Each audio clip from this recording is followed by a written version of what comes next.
first time I put the rooftop tent up in several months, and that's just to check that it's okay, it's dry, and we can use it, because we're planning on doing some trips soon. We haven't used the rooftop tent and been camping for several months. We've been busy doing other things, but prior to that, this was our basically local getaway for quite a while.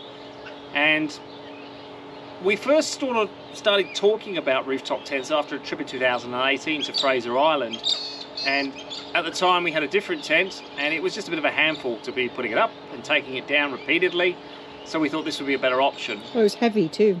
It was heavy too. So yes, and today SJ is behind the camera, and you're going to be hearing her talk a little bit about this as well. What we want to do is we want to talk about that trip. Now there's a few videos on our channel already, 4 of them, but we haven't really talked about driving on the island and some of the, I'm going to call it B-roll footage that we uploaded to a social media site at the time. It was just throwaway footage that we did with our phones, and I kind of thought it might be good to put some of that together to discuss some of our experiences going onto the island, driving on the island. We hadn't done it before, we hadn't driven on sand properly before, and we learnt a lot through that trip, and as I say, in many ways it evolved our camping style to what you see behind me now. And the first thing we had to do, of course, was drive 3 days over to the other side of the country. We made a few stops on the way. Broken Hill, I think the second one was Burke, and then Maree. Good stories out of Maree. There's some stories out of Maree. I guess first of all, Broken Hill, we stayed in a place just outside the town, which was a nice little, what would you call it? It was a sort of a resort, that's what they called it. I think that's what they were aiming for. It was partially built. I'd like to go back and check out what it's like now, because the chalets or the cabins they were offering were still under construction. The pub, the most important thing on there, the pub was there. And we went there and we were thinking, oh, I've got to put the tent up. We just couldn't be bothered, but it turns out we had to, because they didn't have any rooms available, but we did get a nice meal there. The reason why I loved the pub so much, that plus the fact that it was first day of leave, and setting up, getting to the pub and having that first beer, it was just we're on leave. But also the chef, when I looked at the menu, just reminded me of home. And for those from the UK, I found out later on when I looked and went, this looks like a Pizza Express menu, that the chef did his training at, Pizza Express in the UK. So it's quite funny. It was a good start to the trip. Broken Hill camp tonight. We were hoping that maybe we just could get a shack or something, as in a cabin. No such luck, because this place is under construction. It's not actually in Broken Hill, it's about 10 minutes outside. It's going to be pretty good. They've got a pub. 6 or 7k. We're about 6 or 7k out. We're going to go to the pub, we're going to have some food. We may have a quietie, and then we'll be on the road early tomorrow. So in fact, if I turn around, you can see the pub in the background. It's probably going to be quite a good spot. It's a resort apparently. It's really just a pub and a piece of grass at the moment, but it's quite nice. And we got the tent up in record time, would you say? Absolutely. Because it's getting dark. And I'm ready for my beer. We're ready for a beer, ready for bed, day. And then we're going to be having a kip early morning on the road again.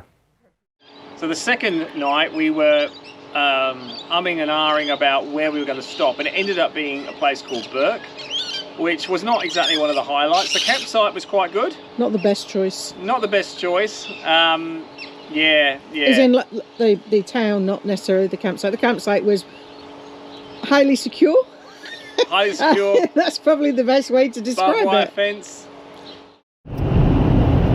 Went to the local bottle shop. And there was bars everywhere. It was like it was really fortified. It was in a cage. It was in a cage, and this came shortly after having a encounter, shall we say, with some of the locals, which let's just say my spidey senses were suggesting that perhaps they might want to roll me for my money or something. So I didn't stay around too long. It was after speaking to the person in the cage. Shop, it kind of confirmed that perhaps the crime level was there was a crime issue in the area. So we were kind of thankful that we had a big fence around the campground. And I noticed that there was also an electric fence on top of that. And a campground. Yeah. But you know what, we didn't have a problem with the campground, it was pretty good. Right on the outskirts of town. I think if we were going through again, we would stay there. But I'm not sure about... We'd go through again. I'm not sure we'd go through Berg again. It was a bit questionable.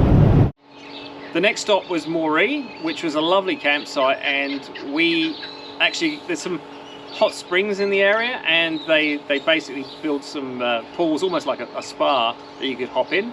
I don't know how cold that is. I know that's about 41 degrees. I'm going to go in the cold. I haven't felt it. I have no idea. It could be really cold.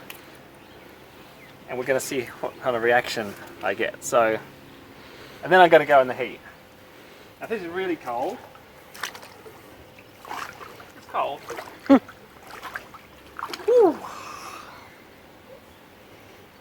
But given we're doing all these swims in winter and whatnot, it isn't the end of the world. I reckon,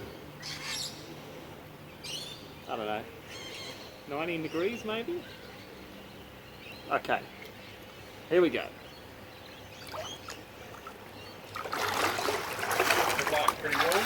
That one's cold. The cold one.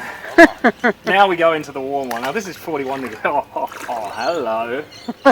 Hello. Oh yeah. Oh, that's what I'm talking about. I'm staying here the rest of the day. Gin and tonic, please. Also some interesting shenanigans. There were some tourists from overseas. We're next to some Frenchies here, and they're quite patriotic. So they've got the French flag, or they did have the French flag on the fence, which borders the end of the park. And some of the local kids came by, and they nicked the flag. So the Frenchies went after them. And we've not seen them since. We haven't seen the kids or the Frenchies since. So I have no idea what happened. But it just goes to show you gotta lock everything up here. Everything. Then we got to Hervey Bay, a lovely little town in Queensland. Stayed overnight in a cabin, and fish and chips, as I recall. And the washing. Did our washing. We knew we'd have several days without that on the island, so we got set for the island the following day. Next day we get up. I recall we had a bit of a breakfast, a coffee. Always a coffee. And then it was on to the ferry. Looks like there's a little bit of rain. We're going to spend the next 8 days over there exploring the island, which is well over 100 kilometres top to bottom. It's rather exciting. We went to the resort on the mainland side of the island, and the reason we went there and not to the other quite well-known one at Inskip Point was we weren't sure about the sand and the tides down there. First four-wheel drive trip on proper sand, and also we knew that it would be easy to dismount the ferry. Initially there's a few roads around the resort before we get onto the paths, and from there I remember as we came off the ferry and the big clunk. It wouldn't be a really good start if we went off the ramp, off the jetty and into the water. Oh, yeah, that's why we need a lift. Leading up to when we actually got onto the island, there was a lot of bad weather, and we got on there and we found out pretty quickly that a lot of the sand in the middle of the island anyway had been worn away, and that meant you were hitting a lot of roots, so it was really quite a bumpy ride. And the first thing we got to was this steep downhill section, and we're looking down there going, well, we've come this far across the country, it's all in now, and we didn't know if we could get back up this. We can get down, I'm not sure about getting back up again. Yeah, we thought, well, it could be a one-way trip. Several days later, we've got to come back up this, so here we go, and down we went. And for the next hour or so, we were going over very bumpy terrain.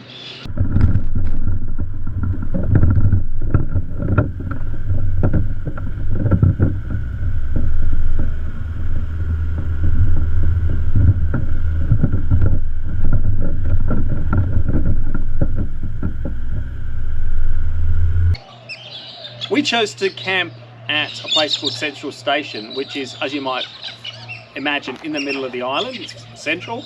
And we did that because we thought we'd spent the great majority of our trip going to some of the lakes in that area, and it was the closest to them. What we didn't count on is how bad the tracks would be and how slow they would be, at least at the beginning. The other thing we didn't count on is the fact that it's in the middle of a rainforest. Yes, so very, very hot, very humid, very uncomfortable. And scary in the middle of a horrendous thunderstorm. Yeah, we did get at least one thunderstorm.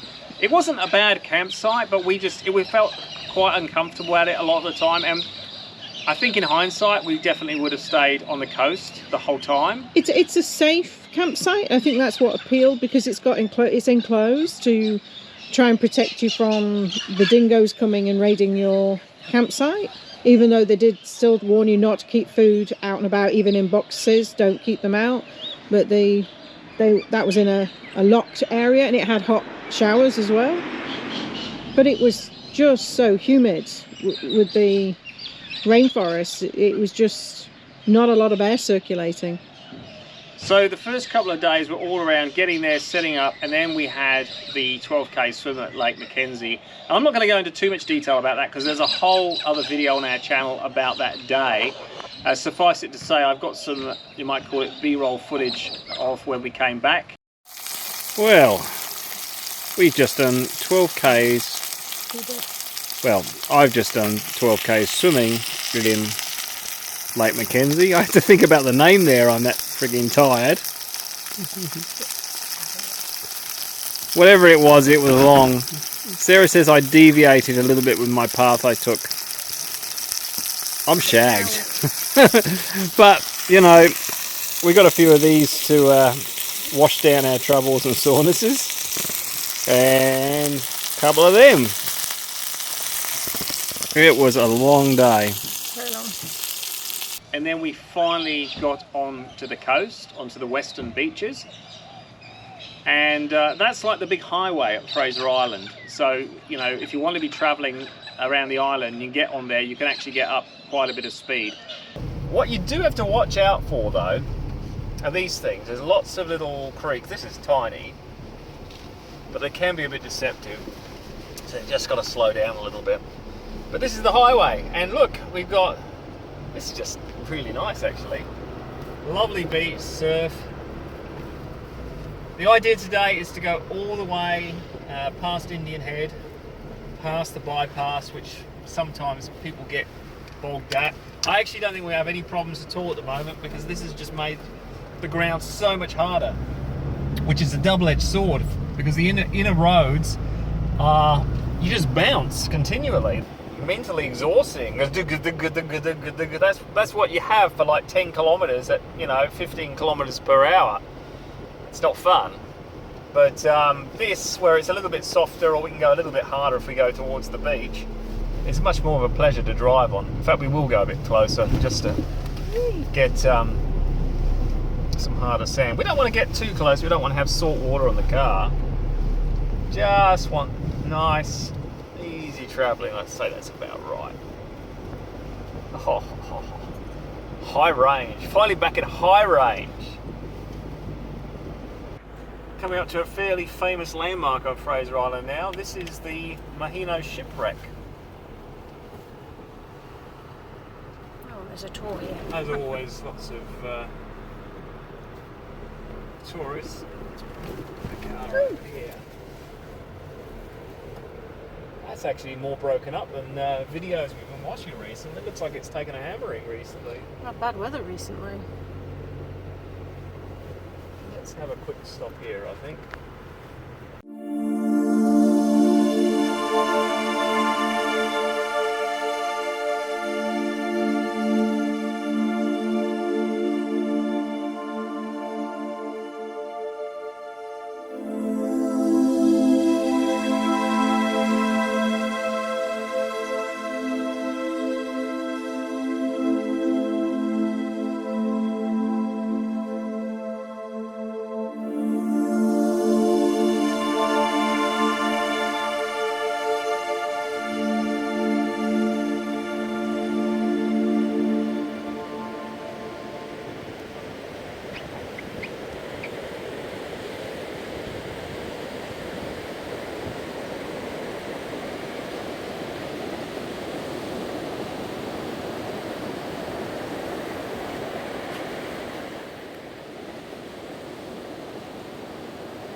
Not a lot left of it now.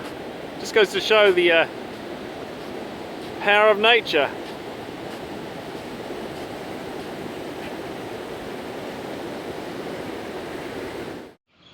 After the Mahino shipwreck, we had to go through the Indian Head bypass, which is one of the more renowned bypass tracks, and a lot of cars get bogged there. There's some great videos on the internet of Some very cars funny ones trying to get through there who have not deflated their tyres, and the locals just sitting laughing. And they know what they've done, that they haven't deflated, but they just keep running up and they go, that's one, that's two, they just keep doing it. And we got through first time. We did. This has somewhat of a bad reputation of bogging cars. So we're in low range, second gear, and actually I think that we're actually doing a little bit better than these guys, I think. Maybe they didn't deflate. Oh, I feel like we've achieved something today now. Really? Yeah. And there is the beach. Once we got past the bypass, we briefly stopped at Indian Head for the basically a good lookout and take some photos, and we went further down to a place called Ocean Lake campsite, and that was the only night we actually spent away. We left our setup where it was at Central Station. We took a smaller tent with us, and that was actually really nice. Nice breeze. It was cool. It was cool. A few more Dingoes wanted there. to eat our dinner. This is what Chef SJ has prepared tonight. What is it, SJ? Fast curry chicken. And what do we do with that?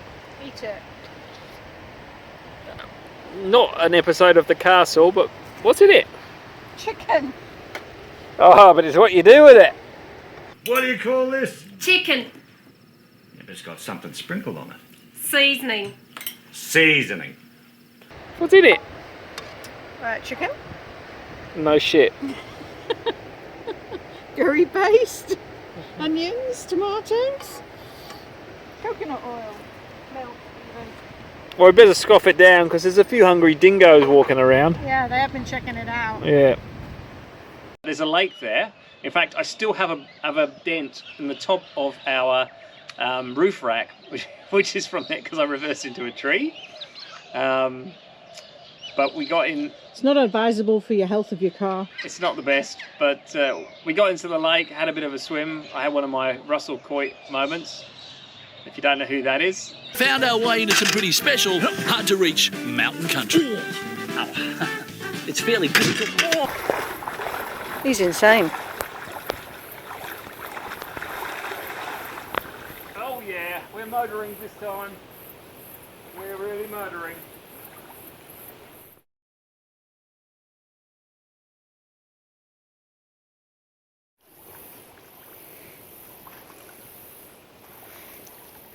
Feeling nice and refreshed now. Not bad at all. Not bad at all. Did you go all the way to the other side? Pretty much. Amongst the reeds. I think you'd have to really get amongst them to get to the other side. So not particularly serious, but had a bit of a dip in the lake, which was lovely because it wasn't lots of crowds around. There was no crowds around. There was a couple of people came by while you were having a swim, said hello, used the bathrooms there, and then left. And said, "Who's the clown in the water?" Well, they couldn't see you. You disappeared off into the distance. The other side. Yeah. The next morning we went a bit further north to Nagala Rocks bypass, which has got to be probably the most notorious bypass on the whole island, because a lot of people get stuck on the soft sand after they've gone through the water. And we'd made a decision from the beginning of the trip we weren't actually going to try it on this one.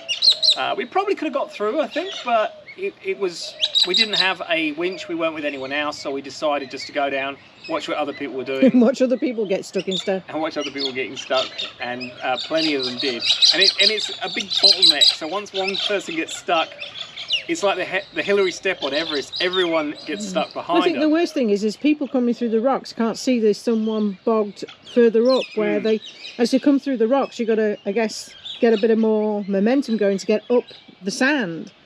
there's a slight hill there. So by the time you've got your speed up and you come up, you suddenly realise you've got to slam on the brakes because there's a car stuck. And then they get bogged in. So as soon as you get to the bottom of the water, you come out of the water, hit the gas to get through it. The first part isn't actually the difficult part. It's the next part that you got to give it some welly to get through the soft stuff. Now we've just seen 2 or 3 people get bogged. No problem with this guy. After that we went back the other way and had a fairly long day on our way back to Central Station. And the roads were suddenly amazingly, seemingly better. Yes. So we were loving being on the beach and being further north because the roads were quite good, they were soft, and we were expecting a bumpy ride when we got back, but lo and behold they weren't, and there was a reason for that. Why were they nice and soft, SJ? That's because the island was having a royal visit, and unfortunately for the said royal arses, the road was just a little too rough, so it got padded out with fresh new sand. So it was actually, you could travel on the interior road, I think maybe in half the time from that point on compared to when we got there, which was quite a relief. So we got back fast enough. We definitely started moving quicker once the non-royals now vacated the location. Yes, it's there's been some interesting developments, I think, since that trip in 2018 and now. But at the time, of course, it was big news. The following day, we went to a place called Eli Creek. Now, I had been to Fraser Island back in '94, and I loved it then. And it was such a memorable place. And one of the places that was one of the highlights to me was Eli Creek. Back in 1994, this place used to be fantastic. Not anymore. It's another one of those places that means subject to the conservationists. Now, I've got about 5 seconds before the next group of tourists come through, but as you can see there's a sign that blocks any further progress upstream. I reckon I went up maybe a kilometre upstream the last time I came in '94. It was fantastic to get away with it from everyone. Here it's just non-stop tourists, screaming kids. Maybe it's a spot for a quick dip, but beyond that, I mean, it's a beautiful place, but it's just full of people. This is something that this spot of quiet I've got now. That's the first bit of quiet all morning. It's just a steady stream of people floating down on tubes. So I would advise people, unless for a quick dip, giving Eli Creek a miss.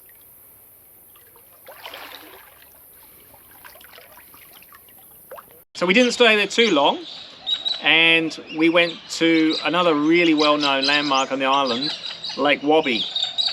And again, no point in going into too much detail there because there's another video on the channel of our hike down to Lake Wabi. But that's a really interesting lake with a sand spit filling half the lake. A very big fish in it. And there's a lot of fish, which is unusual on Fraser Island because most of the lakes, I think they're slightly acidic, and I think that's the reason. They've got turtles, but you don't see too many fish in the other freshwater lakes. With Lake Wabi, totally different. It's full of fish.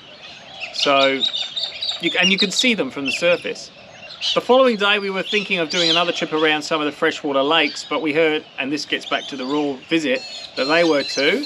And you might think you'd want to go and have a look at that, but the reality is it means a lot of road closures and the like. We didn't want to get stuck. Put it this way, we had to, if we wanted to go anywhere that day, we had to vacate our campsite by 7 o'clock in the morning and get out of that area, otherwise we would be locked in. So we got up and we vacated the area and we went down to the beach. At the moment we're just outside Dili village on the western beach. The weather at the moment is pretty good down here, but we did have a lightning storm last night that passed pretty much straight overhead. Was lots of rain, lots of thunder and lightning, and because we're staying in a rainforest, there is not much in the way of sun penetration to the trees, so we can't get much of a charge off our deep cycle battery, which is important. One of my favourite lakes on the island is Lake Boomingin. It's the biggest freshwater lake, It's about 2 kilometres from end to end and about 1 kilometre across, and it's this colour that really is unusual. It's this browny, reddy, tannin stained freshwater lake, and you can often have it completely to yourself. I mean, people go there, but not in the huge quantity as they go to Lake McKenzie. So we went there. I swam across the lake again just to get to the other side and come back, and gave Sarah a few anxious moments because she couldn't see me. Yeah, I wanted to go and have a paddle and see what it looked like from the other side. That's it today, just a couple of laps of the lake. Nothing huge. See you in a bit.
Oh, it was good.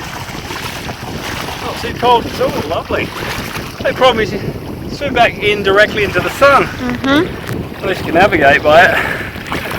I enjoyed that. That was great. Should we do it again? No.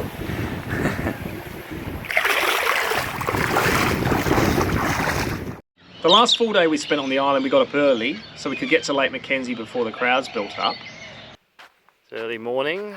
We're at Lake McKenzie. It's always a great reveal getting that first look at this amazing lake. And yes, we really do have it all to ourselves at the moment. There's nobody here. Come early to the lake. Oh man, this place is sensational without the crowds. Oh yeah. Flat, calm, blue, nice. It's like something out of a movie, isn't it? Highly recommend taking a walk around the side. Golf, yes, to the left-hand side. I didn't even know about this in '94 when I went as a kid. There's a walk you can do, and you can get to another bay, and that's a bit more secluded. The water was just lovely. It was shallow, warm. You could just sit there and enjoy the view. It was fabulous. It was. Then we went and did a last-minute hike to Basin Lake, which is actually quite close to Central Station. We've been talking about it the whole time. It's a long walk. It's a long walk, but I think I can recall trying to do it when we were younger, and we never got there. But we did get there, and it was gorgeous. It was a tiny little secluded lake. The trees going right up to the lake, and again, we ended up having the lake to ourselves. Yeah, we got there just as a big tour was leaving. And you can find a video on Basin Lake on our channel as well.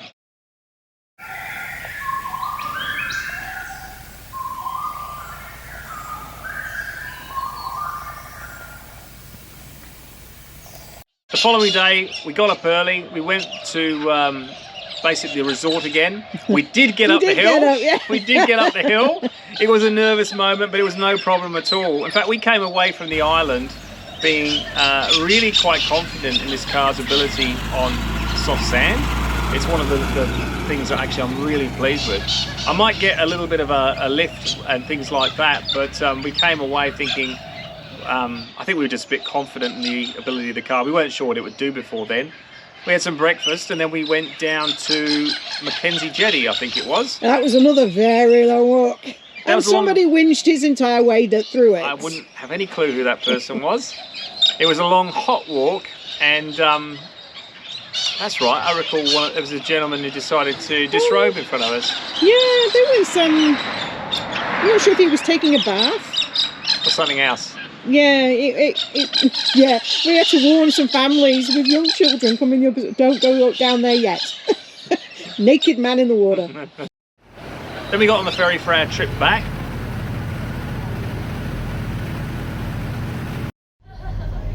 We're on the ferry going back. All too soon. No, 5 days is enough. No, no. One more. Why? Because I like it out here. No. Oh, shower. seriously tired shower. though. Yes. Comfortable bed. Comfortable bed. And Tonight. Laundry. Sarah's paying for dinner. Laundry. Spent another night in Hervey Bay before making our way back to Adelaide, stopping off. We went to Wet n Wild and Warner Brothers Movie World. I had a lot of fun there. Oh, he was like a big kid. You never seen anything like it in your life.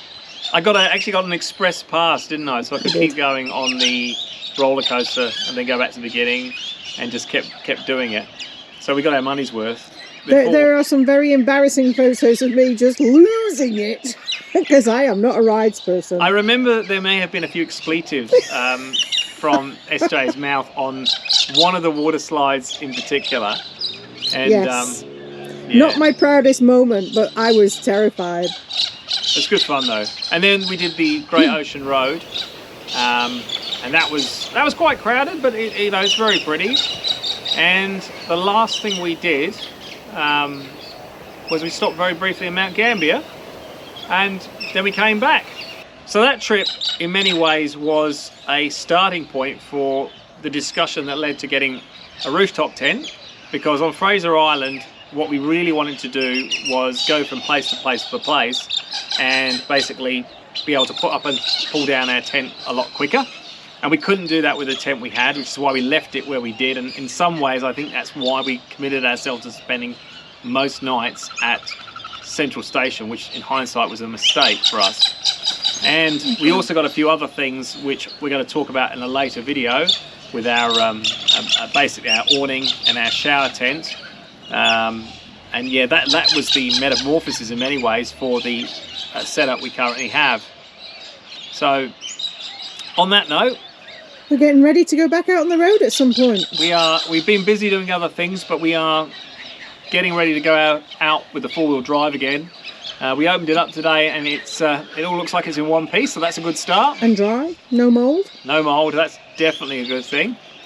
But yeah, just thought we would do a little bit of reminiscing about that trip, particularly as at the moment we can't go over to Queensland. We'd love to, but it would be good to go back and maybe go to the northern part of the island, to the Sandy Cape, which I think we will do on the next one.